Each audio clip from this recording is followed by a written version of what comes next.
Que notre Dieu soit loué. Je pense qu'il en lit. Les frères de Liège vous saluent au nom du Seigneur Jésus-Christ.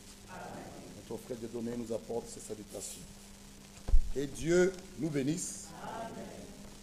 Je termine ce matin, par la grâce de Dieu. Priez pour nous. Priez pour les serviteurs de Dieu. Dieu lui-même est à l'œuvre. Lui qui a commencé cette bonne œuvre en vous, la rendra parfaite. Cette bonne œuvre, l'œuvre de la rédemption, doit d'abord commencer en vous, dans votre âme. Et cette œuvre-là va se terminer dans votre corps. Nous venons de l'entendre ce matin, nous porterons de corps glorifiés. Nous serons dans une jeunesse éternelle. Il n'y aura plus de vieillesse, plus de maladie, plus de péché, plus de soucis, plus d'échecs. Ah, il n'y aura plus un groupe qui réussit, un groupe qui échoue. Là-bas, non. Là-bas, c'est la perfection sous perfection. Alléluia! C'est pourquoi, ici-bas, il y a des hauts et des bas. Il y a la souffrance. Avant d'atteindre la gloire, nous l'avons vu, nous passerons par des souffrances. Mais là-haut, oh, même pour vous qui avez réussi, je vous exhorte à ne pas rater là-haut. Ce sont les choses d'ici-bas. Ces choses vont rester. Ceux qui n'ont pas réussi, ne vous découragez pas. Le Seigneur est avec vous. Il vous soutiendra. Ceux qui ont réussi, que Dieu vous bénisse. Mais ne vous arrêtez pas là. Ce n'est pas ça la vie éternelle. La vie éternelle, il faut qu'il te connaisse. Toi, le seul vrai Dieu. Donc que Dieu vous bénisse richement. Que Dieu nous bénisse. À lui soit la gloire. Au siècle des siècles. Amen. Il est digne d'être loué. Il est digne de notre adoration. Il est digne, bien-aimés frères. Il nous a donné la vie éternelle. Il nous a donné le salut. Il nous donne la réussite. Il nous donne la guérison de nos corps. Que son nom soit loué. Que Dieu soit glorifié à jamais. Matthieu chapitre 28. Un peu de temps qui nous reste. Et je vais terminer. Nous pouvons nous mettre debout. Dieu voulant, le mardi, un autre serviteur de Dieu prendre la chair pour apporter la parole. Priez pour nos frères de Liège. Si le Seigneur permet, je pourrai être là le dimanche prochain. Ils ont besoin de nous. Priez pour eux. Priez pour notre frère Dieudonné qui a fait un grand travail. Ils l'ont même réclamé. Ils veulent même qu'il reste là-bas avec eux. Je vois Sœur Antoine me regarde. C'est l'œuvre de Dieu. Là où il nous envoie, il nous envoie. Amen. Mais notre frère Dieudonné est ici avec nous. Ne pleurez pas. Il est avec nous. Nous l'aimons. Il est ici avec nous. Que Dieu bénisse sa famille. Notre sœur Anto l'a soutenue en l'accompagnant là-bas tous les dimanches. Que Dieu la bénisse. Que Dieu nous bénisse tous. Et qu'il bénisse les sœurs qui prennent soin de la salle. Dieu le connaît. Dieu connaît leur nom. Que Dieu les bénira. Matthieu 28, le verset 20. Juste partie 20, partie B. Je vais lire juste là où c'est écrit. Et voici, je suis avec vous tous les jours. Amen. Amen. Nous pouvons nous asseoir. Que Dieu nous bénisse. Vous direz, mais frère Michel n'a pas lu l'autre partie, oui, jusqu'à la fin du monde. Mais nous ici, nous ne prêchons pas, comme les gens parlent, la fin du monde. Non. Nous prêchons le retour de notre Seigneur et Sauveur Jésus-Christ. L'enlèvement des élus. Ce qui va arriver après, ce qui nous concerne, nous les élus, c'est son retour, son apparition, qui est pour très bientôt. L'enlèvement des élus, c'est ce qui nous intéresse. Son retour est imminent. Cela nous intéresse, nous. Pas, mais les gens veulent faire peur. Oh, c'est la fin du monde. Nous prêchons son retour, l'enlèvement. le retour de notre Seigneur et Sauveur Jésus-Christ. Et Jésus nous dit, voici, je suis avec vous tous les jours. C'est le petit sujet de ce matin. Il prend soin de nous. 1 Pierre chapitre 5. Il prend soin. Même malade, il prend soin. Et nous, nous l'aimons.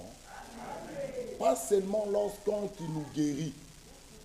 Même s'il ne nous guérit pas, nous l'aimons. Si nous vivons pour lui. Si nous mourrons pour lui. Donc même malade, nous l'aimons. Même si nous avons raté, nous l'aimons.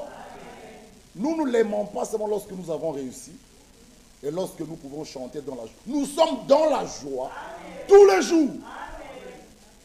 Pourquoi? La chose principale, c'est la vie éternelle. Le salut de nos âmes dépasse tout. L'argent, les richesses. Ça, c'est la chose principale. Se mettre debout, avoir le souffle de vie, c'est sa grâce. Nous l'aimons, nous le glorifions, nous le louerons tout le jour. Frère Branham, dans la prédication, et tu ne le sais pas, il priait pour sa fille qui était malade. Et le diable vint le visiter, lui donner des pensées, lui ramener, oui, ton père était mort, ta femme est partie, mais toi qui prêches tous les jours, il guérit, il est le Dieu Tout-Puissant, toi. Tous ces souvenirs commencent à revenir en lui-même. Il dit, j'allais même lâcher. Je me disais, mais c'est vrai, j'ai toujours prié pour les malades, j'ai toujours prêché que Dieu guérit, j'ai toujours. Mais comment ma femme est partie, mon père, maintenant ma fille partira. Et une pensée vint le saisir, il dit, nous n'aimons pas Dieu seulement parce qu'il nous guérit, parce qu'il nous fait du bien. Non, même les malades, nous l'aimons. Et frère Branham dit, Satan, allez-vous-en. Même si ma fille mourait, je prêcherai toujours que Dieu guérit. S'il décide même maintenant que j'ai un enfer, ses décisions sont justes. Il est Dieu, frères et sœurs. Nous ne l'aimons pas par crainte d'aller en enfer. Non! Si c'est ça, vous avez mal vu. N'aimez pas Dieu par crainte d'aller en enfer. Non! Nous l'aimons parce qu'il nous a aimés les premiers. Nous l'aimons de tout ce qu'il a fait pour nous. C'est question d'amour. Une femme n'est pas soumise à son mari par crainte qu'on la répudie. Non! Ma soeur, c'est comme ça, tu as mal vu. On ne vient pas à l'église par crainte aussi, je ne peux pas à l'église, il va m'envoyer en enfer. Non! C'est question d'amour. J'aime tellement Dieu. Là où sa parole est prêchée, je suis là. C'est question d'amour. Vous n'êtes pas dans le mariage avec des craintes. Oh, si je ne fais pas ça. Non! Ce mariage-là n'est pas placé sur un bon fondement. Peut-être il va m'échapper. Peut-être. Oh, non! Vous vivez dans la peur. Non. L'amour bannit la crainte. Il n'y a pas ces choses. Vivre dans la peur. Oh, peut-être j'irai en enfer. Non! Aimer, il nous a aimés. Et il ne nous a pas aimés pour demain nous perdre. Écoutez maintenant un Pierre. 1 Pierre, chapitre 5. 1 Pierre, chapitre 5. Le verset 6. Humiliez-vous donc sous la puissante main de Dieu, afin qu'il vous élève au temps convenable. L'humilité précède la gloire. L'orgueil précède la chute. Et l'Écriture nous dit, humiliez-vous donc sous la puissante main de Dieu, afin qu'il vous élève. Ah, c'est Dieu qui élève. La bénédiction divine n'est pas cachée. Elle est toujours visible. Quand Dieu bénit un homme, quand Dieu bénit une femme, c'est visible. Il bénit réellement. C'est lui qui élève, bien-aimés frères. Et qu'est-ce qu'il dit? Afin qu'il vous élève au temps convenable. Déchargez-vous sur lui de tous vos soucis. Ce matin, ne gardez sur vous aucun souci. Si tu es malade, décharge-toi sur Jésus. Tu as un problème avec ta famille, décharge-toi sur Jésus ce matin. Dis à Jésus, je viens me décharger. C'est ce qui est écrit. Je prends un exemple. Lorsque nous prenons un avion ou un bus, j'ai un sac. Qu'est-ce que je fais de ce sac? Je le dépose. Je ne serai pas dans le bus ou dans l'avion avec mon sac à dos, je le garde sur moi. Je me décharge. J'enlève le sac. Je le dépose. Et je prends mon avion et je pars. Je suis léger. Je ne vais pas garder encore mes poids. Non. Tu dois montrer un avion, un bus. Tu dois dire, mais, monsieur, où est-ce que je vais déposer ma valise? Je ne peux pas être dans le bus et encore portant ma valise sur moi. Non. Je payais mon ticket. Donc je dois décharger. Je dois mettre ma valise. Vous aussi. Vous êtes avec Jésus-Christ, mais vous portez encore vos soucis. Vous portez vos maladies. Vous portez vos problèmes. Vous voulez trouver une solution à vous-même. Non! L'Écriture nous exhorte ce matin, déchargez-vous sur lui de tous vos soucis. Car lui-même prend soin de vous. Amen. Lui-même, sur qui vous avez déchargé vos soucis, il prend soin de vous. Frères bien-aimés, depuis tout le jour, même au commencement, Dieu a toujours pris soin de ses siens. Lisons d'abord dans Daniel 6. Toujours. Il ne les a jamais abandonnés. Non. Prenons un exemple.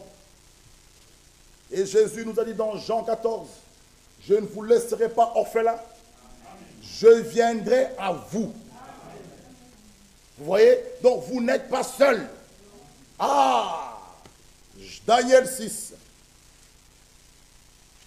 Le verset 18.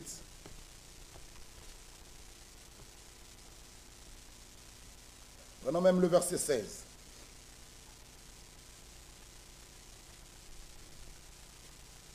Alors le roi donna l'ordre qu'on amène Daniel, qu'on le jette dans la fosse aux lions. Le roi prit la parole et dit à Daniel, puisse ton Dieu que tu sers avec persévérance. Si pour un incroyant peut déclarer des paroles comme ceci, que le Dieu que tu sers avec persévérance te délivre. On apporta une pierre et on l'a mise sous l'ouverture de la fosse. Le roi la scella de son anneau et de l'anneau de ses gants, afin que rien ne soit changé à l'égard de Daniel. Le verset 18 nous intéresse même. Le roi se rendit ensuite dans son palais. Il passa la nuit à jeun. Il ne fit point venir de concubine auprès de lui. Il ne put se livrer au sommeil. Le roi se levant au point du jour, avec l'aurore, il alla précipitamment à la fosse aux lions. Qui? Le roi. Amen. Qu'est-ce qu'il dit? En s'approchant de la fosse, il appela Daniel d'une voix triste. Le roi prit la parole et dit à Daniel, Daniel, serviteur du Dieu vivant, qui donne ces paroles-là, le roi. Frère bien-aimé, serviteur du Dieu vivant, ton Dieu, à toi Daniel, que tu sers avec persévérance. Alléluia. Ton Dieu que tu sers avec persévérance, a-t-il pu te délivrer des lions? C'est une question. Le roi savait que Daniel servait son Dieu. Un Dieu vivant. Comment est-ce qu'il le servait? Avec persévérance. Celui qui persévérera jusqu'à la fin sera sauvé. Bien-aimés frères, malgré les souffrances, persévérez dans la voie de Dieu. Votre délivrance est pour très bientôt. N'abandonnez pas, persévérez. Nous ne sommes pas de ceux qui se retirent pour se perdre. Nous sommes de ceux qui avons la foi pour sauver leur âme. Malgré les hauts et les bas, malgré les épreuves, persévérez. Et le roi savait que Daniel servait son Dieu, un Dieu vivant avec persévérance. Le verset 21, Daniel dit au roi, « Roi, vis éternellement. » Bien-aimés frères, nous savons une chose, selon 1 Pierre 5, maintenant au verset 8, que Satan rôde comme un lion rougissant, cherchant qui est dévoré. Et Daniel était jeté dans la fosse au lion. Et Jésus, le lion de la tribu de Juda, le rejeton de David, a vaincu. Alléluia. Daniel était mis dans la fosse au lion. Et Satan rôde comme un lion. Mais notre Jésus, le lion de la tribu de Juda, le rejeton de David, lui, il a vaincu. Soyez dans la joie. Nous devons dire merci à notre Dieu. Et Daniel lui dit, vis éternellement. Mon Dieu. Il faut que ce matin, mes soeurs, mes frères, que chacun puisse s'approprier. Puisse faire de ce Dieu-là son. Son. Dites-le, mon Dieu. Mon Dieu m'aime. Mon Dieu me garde. Mon Dieu me protège. Mon Dieu me délivrera. Mon Dieu m'a sauvé. Mon Dieu me guérit. Il faut. Daniel dit, mon Dieu a envoyé son ange fermer la gueule des lions qui n'ont point fait aucun mal. Qui ne m'ont fait aucun mal. Parce que j'ai été trouvé innocent devant lui et devant toi. Oh non, plus, oh roi, je n'ai rien fait de mauvais. Alors le roi fut très joyeux. Il ordonna qu'on fasse sortir Daniel de la fosse. Daniel fut retiré de la fosse et on ne trouva sur lui aucune blessure. Parce qu'il avait eu confiance. Où? Amen. Maudit celui qui place sa confiance dans la chair. Qu'il soit maudit. Celui qui place sa confiance dans les hommes. Qu'il soit maudit. Mais heureux celui qui passe sa confiance dans son Dieu. Daniel a placé confiance en Dieu. Et Dieu ne l'a pas abandonné. Maintenant, regardez le verset 24. Le roi ordonna que ces hommes, les accusateurs, regardez ce qui leur a été arrivé. Les accusateurs, non seulement eux, même leurs femmes, leurs enfants, donc toute sa famille. Toi, accusateur, sache une chose. Lisons d'abord Proverbe. Les accusateurs, attendez. Lisez avec moi Proverbe 27. Regardez. Regardez. Ce qui est arrivé aux accusateurs. Et cela pourra t'arriver, toi, l'accusateur. Proverbe 26. Nous allons revenir dans Daniel. Gardez un doigt sur Daniel. Proverbe 26, le verset 27. Regardez. Vous y êtes? Ok. Proverbe 26, 27. Celui qui creuse une fosse fait quoi? Vous qui creusez les fosses pour les autres. Ils ont mis Daniel dans une fosse. On l'a retiré. Mais maintenant, les accusateurs, pas seuls, avec leurs femmes, leurs enfants, dans la fosse. Tu creuses la fosse pour ton frère, tu y tomberas toi-même là-dedans. C'est l'écriture. Celui qui creuse une fosse, il tombe. Et la pierre revient sur celui qui la roule. Frères bien-aimés, relisons Daniel 6. Daniel 6, verset 24. Le roi ordonna que ces hommes qui avaient accusé Daniel soient amenés et jetés dans la fosse aux lions. Eux, leurs enfants et leurs femmes. Pas seulement les accusateurs, même les enfants, même leurs femmes. Vous voyez que c'est un travail, hein, le travail que vous faites là. Non, arrêtez ça. Les accusateurs de Daniel, et eux, et leurs enfants, et leurs femmes, j'étais dans la fosse. Maintenant, regardez ce qu'il est arrivé. Avant qu'ils ne soient parvenus au fond de la fosse, les lions les saisirent et leur brisèrent tous les os. Hein? Avant même qu'ils atteignent le fond, là, les lions les ont pris même d'en haut. Là. Ils étaient affamés. Mais devant Daniel, ils ne pouvaient pas. Bien-aimés frères, devant Daniel, la gueule du lion était fermée. Il dit, c'est pas ça ta nourriture. Non, c'est mon serviteur. Je sais que tu as faim, mais pas lui.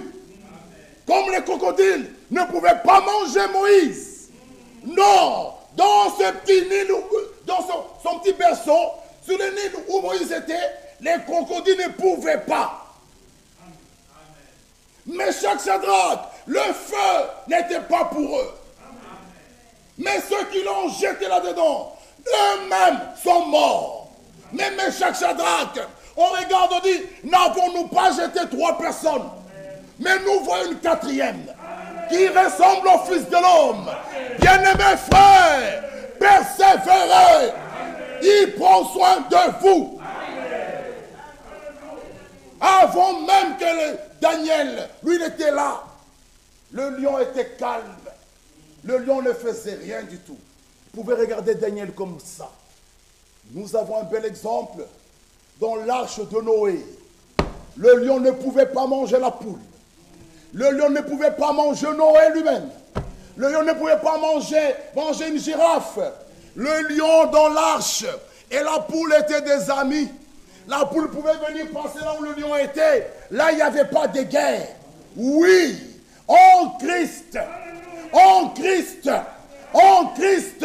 nous avons toutes les besoins spirituels.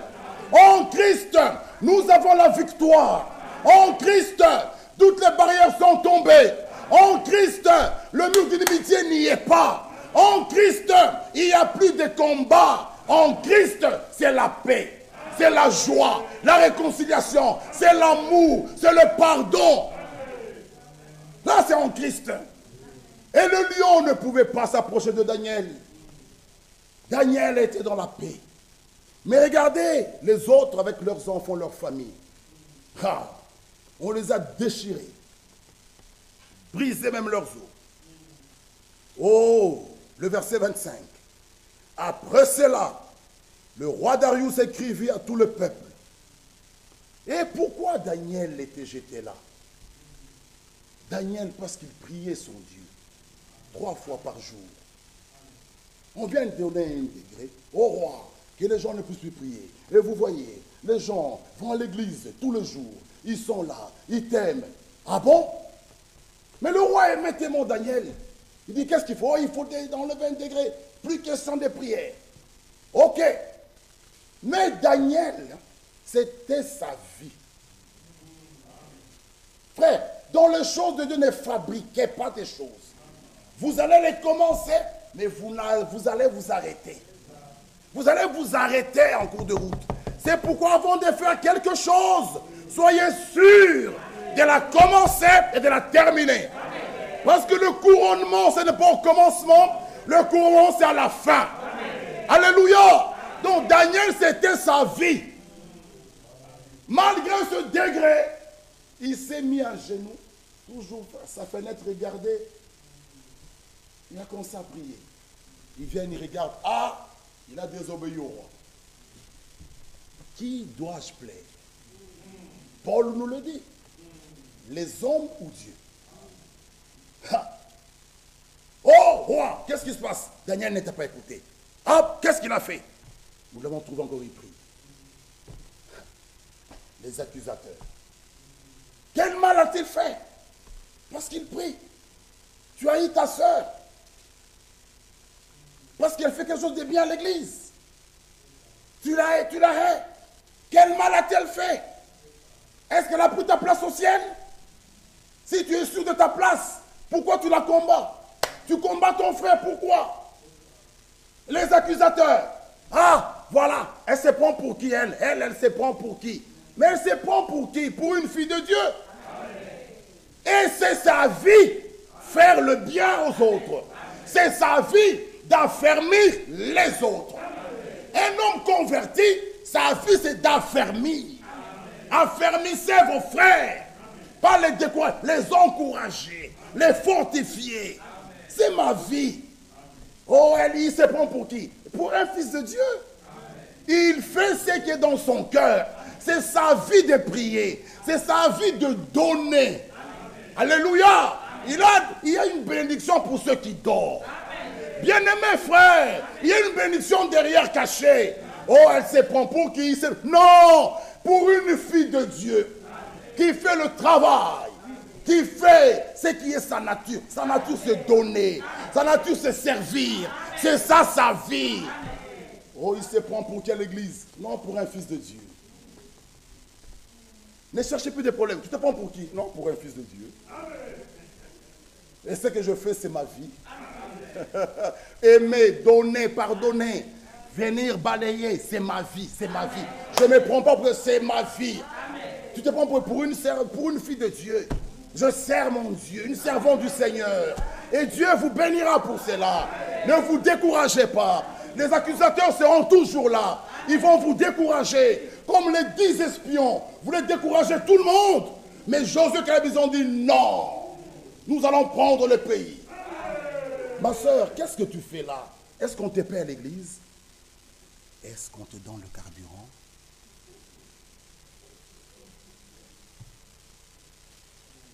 On te paie le transport.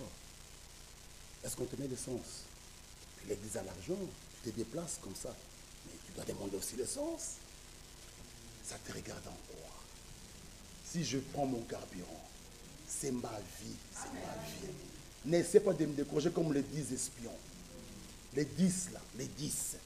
Le pays est là. Mais il y a des géants. Il y a des géants. Oui, on peut bien servir Dieu. Mais il y a la crise. Il y a la crise. Le carburant est devenu cher. L'église peut aussi te donner le carburant. Comment tu t'es pas comme ça? Mais les 10 disent, Dieu nous a dit, ce pays-là, nous allons le prendre. Ne venez pas nous décourager. Un homme converti réellement affermit ses frères. Il les affermit. Amen. Et Daniel aimait son Dieu. C'était sa vie de prier. C'est sa vie. Et qu'est-ce que le roi dit? Le verset 25. Après ce roi, le roi Darius écrivit à tout le peuple, à toutes les nations, aux hommes de toute langue qui habitaient sur la terre, que la paix vous soit donnée avec abondance. Alléluia. J'ordonne que dans toute l'étendue de mon royaume, on ait de la crainte et de la frayeur pour le Dieu de Daniel. Le roi ordonne. Il dit dans mon royaume ici, qu'on ait de la crainte pour le Dieu de Daniel. Car il est le Dieu vivant. Il subsiste éternellement. Son royaume ne sera jamais détruit. Sa domination durera jusqu'à la fin ou durera pour toujours. Celui qui délivre, qui sauve, qui opère des signes et des prodiges dans les cieux et sur la terre. Celui qui a délivré Daniel de la puissance des lions. Bien-aimés frères, même un incroyant peut dire que le Dieu de Daniel est un Dieu vivant. Que dans son royaume, qu'on le craigne. Le Dieu de Daniel. Frère, il reconnaissait que Daniel servait son Dieu avec persévérance. Servez-le avec persévérance. Il est réellement le rémunérateur. Votre récompense est pour très bientôt. Il reviendra vous chercher. Et le départ est pour bientôt. Ne soyez pas découragés. Malgré les hauts et les bas. Lisons 1 Pierre 5.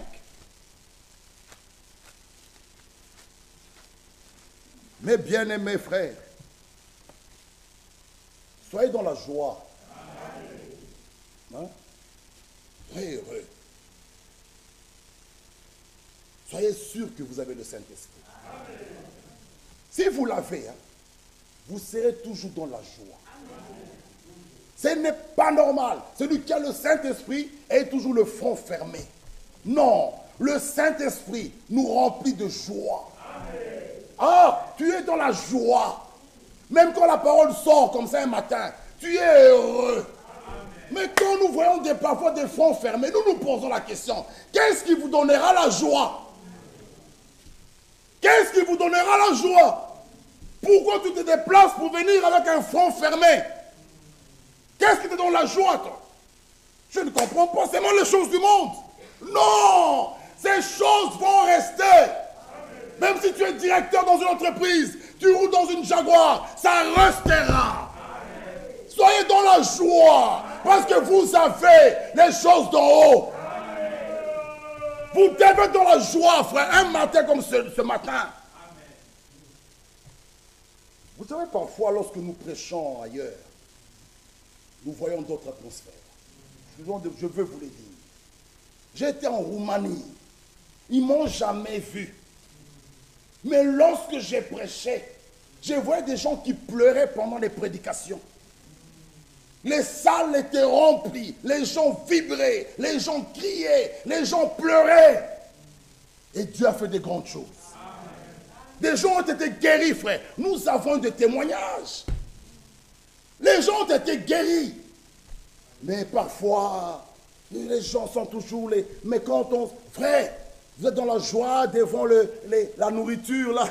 Vous rigolez. Non! Lorsque la parole est prêchée, moi, je suis dans la joie. Je suis presque fou, frère. Parce que cette parole-là m'a donné le pouvoir d'être appelé enfant de Dieu. Elle est venue chez les siens et les siens ne l'ont pas reçue. À ceux qui l'ont reçue, elle a donné le pouvoir de devenir enfants de Dieu. Et nous le sommes. Alléluia. Mais cette parole nous est prêchée. Les uns dorment, c'est l'endroit où ils trouvent pour dormir.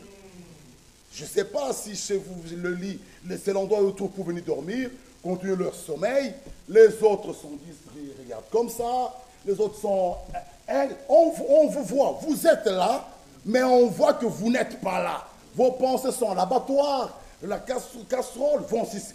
Non, bien-aimés, lorsque nous venons, notre frère Jean Gilson, il nous disait toujours, traverser cette porte, c'est déjà une victoire. Pourquoi? Parce que je viens me décharger. Je viens malade, je sors guéri. Je viens pécheur, je sors un saint. Alléluia.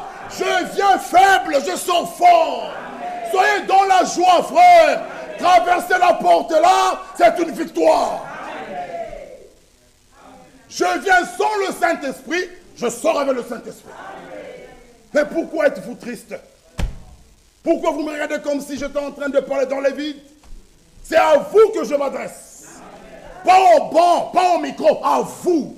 Vous, enfants de Dieu, la race élue, peuple de Dieu, réjouissez-vous. Frère, pour moi, après tout, vous me voyez quand mes collègues prêchent, je ne sais pas me retenir. Je dis, frère, tu dis, moi je me vois aussi enfant de Dieu. Amen. Je suis aussi prêché. Amen. Je ne dis pas Amen, c'est moi quand Edward Frank prêche. Ou quand c'est frère Branham, je vous dis, Alléluia. J'ai dit Amen à quiconque prononce la parole de Dieu. Amen. Je ne suis pas fanatique d'un homme. Non. Ça, c'est être un idolâtre. Un fanatique. Non, je dis Amen à la parole. Amen. Nous pensons d'un Amen à la parole. Amen. Mes collègues prêchent, on lit. Oh, Alléluia. Je dis, mais Amen. Amen. Lisons un peu, Colossiens, regardez. Regardez cette écriture. J'aime beaucoup cette écriture. Regardez cette écriture. Colossiens 1,12. Regardez. Ceci est pour nous. Colossiens 1,12. Rendez grâce au Père. C'est nous qui devons rendre grâce au Père. Regardez, frère. Il y a des gens qui ont trouvé les brochures que nous lisons avec vous. J'ai ici le pouvoir de Dieu est pour transformer. Ils ont lu, ils disent, c'est quoi ça? Ils ont peut-être jeté ça. Une autre personne lui donne une lettre circulaire. Il tombe sur une lettre circulaire comme celle-ci. J'ai ici, j'ai la 44. Il dit, cet homme c'est qui? Mais vous, un Jean dit, il nous a donné l'intelligence de connaître le véritable. Amen. Et nous sommes dans le véritable. Amen. Qui nous a donné l'intelligence? Dieu. Amen. Donc quand toi tu as lu, tu as lu, et que tu as compris, c'est pas possible. Ces choses, c'était où tous ces jours, tous ces temps-ci? Il nous a donné l'intelligence de connaître le véritable. Alors quand nous disons rendez grâce au Père, hein, tu rendras grâce au Père. Tu comprendras, même le fait que tu as lu là, il t'a rendu capable de comprendre, de connaître ces choses. Alors lorsque nous lisons, rendez grâce au Père, qui vous a rendu capable d'avoir part à l'héritage des saints dans la lumière. Il nous a délivrés de la puissance des ténèbres, nous a transportés dans le royaume de son Fils bien-aimé. C'est lui qui nous a délivrés. il nous délivre, il nous transporte. Alors l'Écriture dit, loué soit Dieu, il nous a bénis de toute bénédiction spirituelle dans les lieux célestes, dans son royaume en Christ. Mais rendez grâce au Père. Rendez grâce au Père. Frère, nous avons lu 1 Pierre. Rélisons 1 Pierre. 1 Pierre 5, verset 8.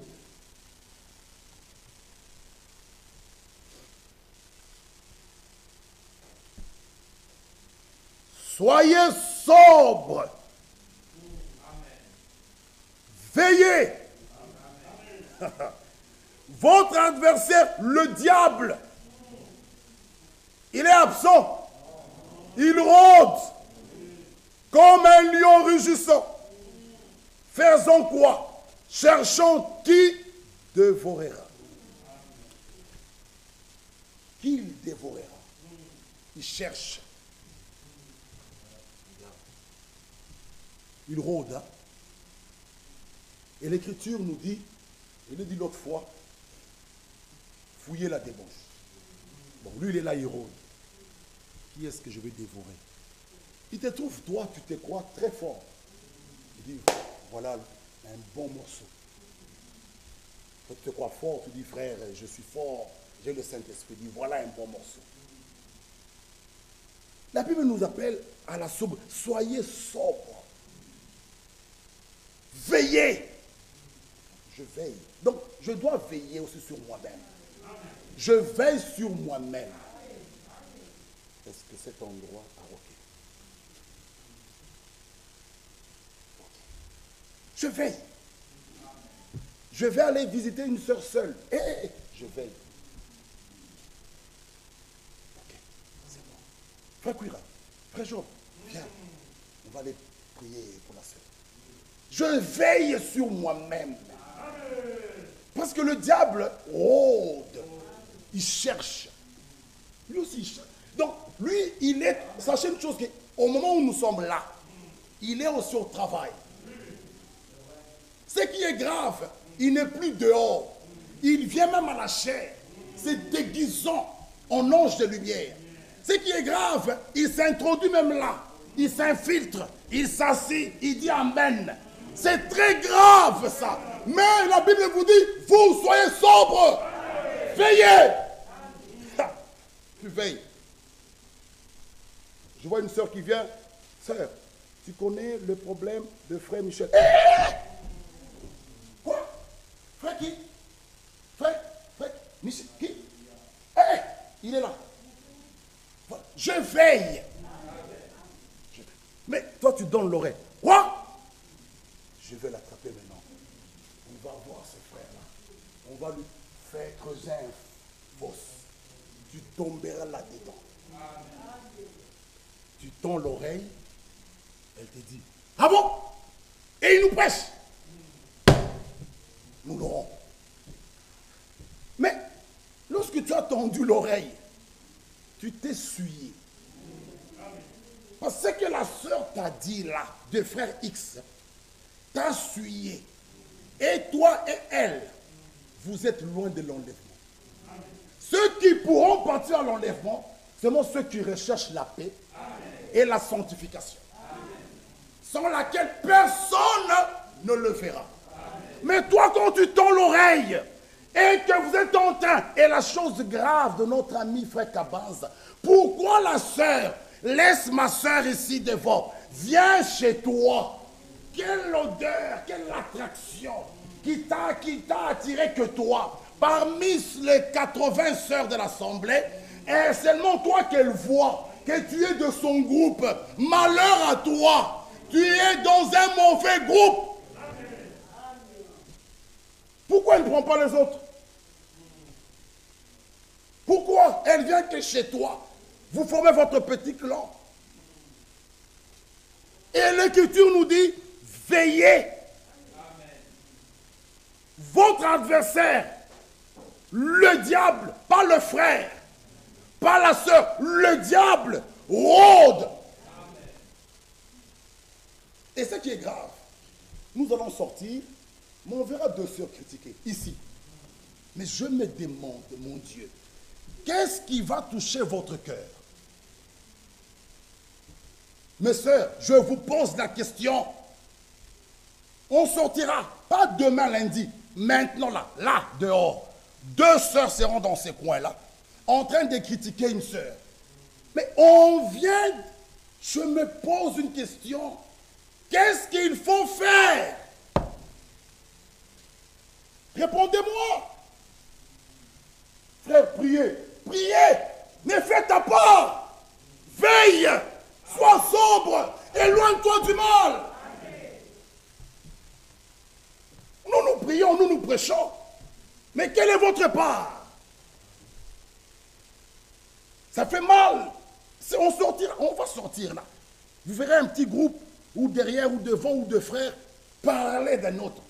Mais si la sœur est faible, elle est tombée, vous qui êtes réellement convertis, allez la fermer. Écoutez, moi je préfère voir un groupe de sœurs, même 3, 4, dire ma sœur, notre sœur on ne la voit plus. Qu'est-ce qui se passe? Tu as de ces nouvelles? Bon, on ne parle pas. Prions d'abord pour ce cas. Samedi, prenons-nous, allons la voir. Qui peut faire ça? Mais c'est vous. Les vraies sœurs converties sont là, pas pour creuser les fosses. On va bien l'enterrer. Tu vas tomber là dans ce fosse-là toi-même. Nous avons lu. Et la pierre va revenir sur toi. Boum, fini. Nous avons lu Proverbe. Mais prenez-vous à 3, 4. Je ne vous ouvre pas. Ok, nous ne partirons pas. 14h, 14h30. 15h, 15h30. 16h, 16h30. Vous n'entrerez pas ici. Ça va, nous allons dormir ici. Cette porte va s'ouvrir. Votre détermination. Allez faire quoi? Affermir. C'est ce que Jésus a dit à Pierre. Quand tu seras converti, toi Pierre, affermis tes frères. Ne les détruis pas. Affermis-les. Encourage. Relève les frères. Mais qu'est-ce que nous on fait? Quelqu'un qui chute, qui tombe, on s'éloigne de lui. On va voir, bien fait pour lui. Mais tu t'appelles converti? Non. Une vraie conversion. Tu iras affermir. C'est la mission que Jésus a donnée à Pierre. Affermis tes frères. Amen. Ne parle pas de son mal, ni ne l'accusez pas, ni de son péché. Affermis. Veillez, soyez sobres, veillez. Vous vous suyez, vous vous moquez. Il a commis adultère, il a commis adultère. Et toi, tu es suyé avec les critiques. Tu ne verras pas l'enlèvement. Tu ne verras pas l'enlèvement. Ceux qui verront l'enlèvement, c'est ceux qui marchent dans la sanctification sans reproche et sans faute. Ceux-là le verront. Mais vous mettez à parler de la vie des autres, continuez à parler. Tu connais son niveau avec Dieu. On pouvait parler de David, mais dans sa chambre à coucher, ce qu'il faisait avec son Dieu, tu étais là. Un fils de Dieu, il peut trébucher, mais cette relation de père et fils, lorsque l'enfant prodigue est rentré, le père ne l'a pas repoussé. Il ne lui a pas dit, faisons les comptes. Où est l'argent que je t'ai donné? Reste loin, faisons d'abord les comptes. Tout ça ne compte pas. Ce qui comptait, c'est le retour. Amen. Le retour vers le Père dépasse toute chose. Amen. Veillez, soyez sobres. Allez loin des critiques. Amen. Allez loin des calomnies. Allez loin, vous les accusateurs. Amen. Quelqu'un vient de dire stop. Le frère, il est là. La soeur est là. Ce n'est pas mon problème. Va le voir. S'il ne t'écoute pas, alors applique Matthieu 18. Mais si tu as écouté, n'en parle à personne. Amen. Si il t'a écouté, tu l'as gagné. Ça restera un problème entre moi et frère Job jusqu'à l'enlèvement. Je n'en parlerai à personne. Il m'a gagné. Je l'ai gagné. Gloire à Dieu. Ça restera entre moi et lui. Même ma femme ne sera pas au courant de cette affaire. Vous savez quoi? Frère Ephraim, oui, j'ai gagné frère Job. Hein. Ah bon? J'étais chez lui, je l'ai exhorté. Je l'ai remis, frère. Je lui ai donné des écritures. Je lui ai donné des... Il voulait d'abord résister. Je lui ai donné. J'ai lu frère Franck. J'ai lu frère Branham. Frère, j'ai lu la parole. Je l'ai gagné. Ah bon? Alléluia. Je suis déjà faux. Ça n'a rien à voir avec frère Ephraim. Je suis faux. Je le gagne, il me gagne. Ça reste entre nous deux. Jusqu'à l'enlèvement. Je pars avec ce problème. C'est ça la marche chrétienne. Ma femme me demande, mais tu as traîné là. Tu étais où? J'étais allé exhorter frère Job. Une affaire de 10 minutes, on a fait 2 heures du temps. Ah bon? Il me dit, ah, quoi? Mais oui, je lui montre frère Franck, il ne veut pas, je lui montre frère Branham. Qu'est-ce que ma femme a à voir? Tu as traîné? Oui, j'ai traîné, j'étais allé faire le travail de mon Dieu. Ça s'arrête là. Non, non, j'étais là, frère Job a résisté, on a discuté, tout ça. Et puis, quand j'ai enlevé la dernière brochure, mes bien-aimés frères, nous sommes loin des choses de Dieu. Ce n'est pas ça, ce n'est pas ça. Si je l'ai gagné, ça reste entre moi et lui. Même ma femme, même un diacre ici, ne peut pas être au courant de ce problème. Soyez sobres. Parce que nous voyons seulement l'adultère qui est le grand. Allons, oui, ici chez nous, vous l'amenez même loin là. Mais c'est bien. Mais ce que vous faites en train de propager là, hein, en train de soulever les péchés des autres, frère Franck me dit dans le christianisme, vous annulez votre propre pardon et votre propre justification. Tu l'annules. Qui es-tu, toi? Peut-être toi, tu connais son problème. Mais toi, depuis ta naissance, comprends-moi, je n'ai jamais. Oui, mais tu es né dans l'iniquité. Pécheur, sauvé aussi par grâce. Oh frère, vous voyez David, ouais, mais Joseph, mais ce sont des élus de Dieu. Chacun ayant sa faiblesse quelque part. Mais ce qui est important, c'est le retour. Et tu ne connais pas l'état du frère, l'état de la sœur. Qu'est-ce qu'elle fait chez elle dans sa chambre? Peut-être elle jeûne, elle pleure. Toi, tu continues. Non, je vais terminer. Oh là là, excusez-moi. Le diable rôde comme un lion rugissant, cherchant qui il dévorera. Résistez-lui avec une foi ferme, sachant que les mêmes souffrances, amen, les mêmes souffrances sont imposées à vos frères dans le monde.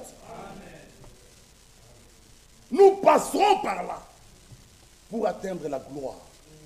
Mais, bien-aimés frères, que Dieu nous bénisse. Je terminais pour aujourd'hui. Je reviendrai après. Mais nous devons savoir une chose. Marchons dans les voies de Dieu. 1 Corinthiens 4. Regardez ce qu'il nous dit ici. Il veille sur nous. Nous le continuerons, Dieu voulant, plus tard. Ou le serviteur qui montera aussi, que Dieu l'inspire. 1 Corinthiens chapitre 1. Regardez. Le verset 5. Le verset 4. 1 Corinthiens 1, 4. Je rends à mon Dieu. Je rends à mon Dieu de continuer de continuer l'action. Mes yeux, oh là là, avec...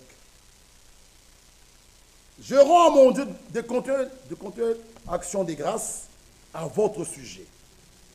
Pour la grâce de Dieu qui vous a été accordée en Jésus-Christ. Car en lui, vous avez été comblés de toutes les richesses qui concernent la parole et la connaissance. Il n'y a pas un temps comme celui-ci où l'enseignement biblique de la parole nous est donné. Nous pouvons le rendre grâce aussi. Alléluia.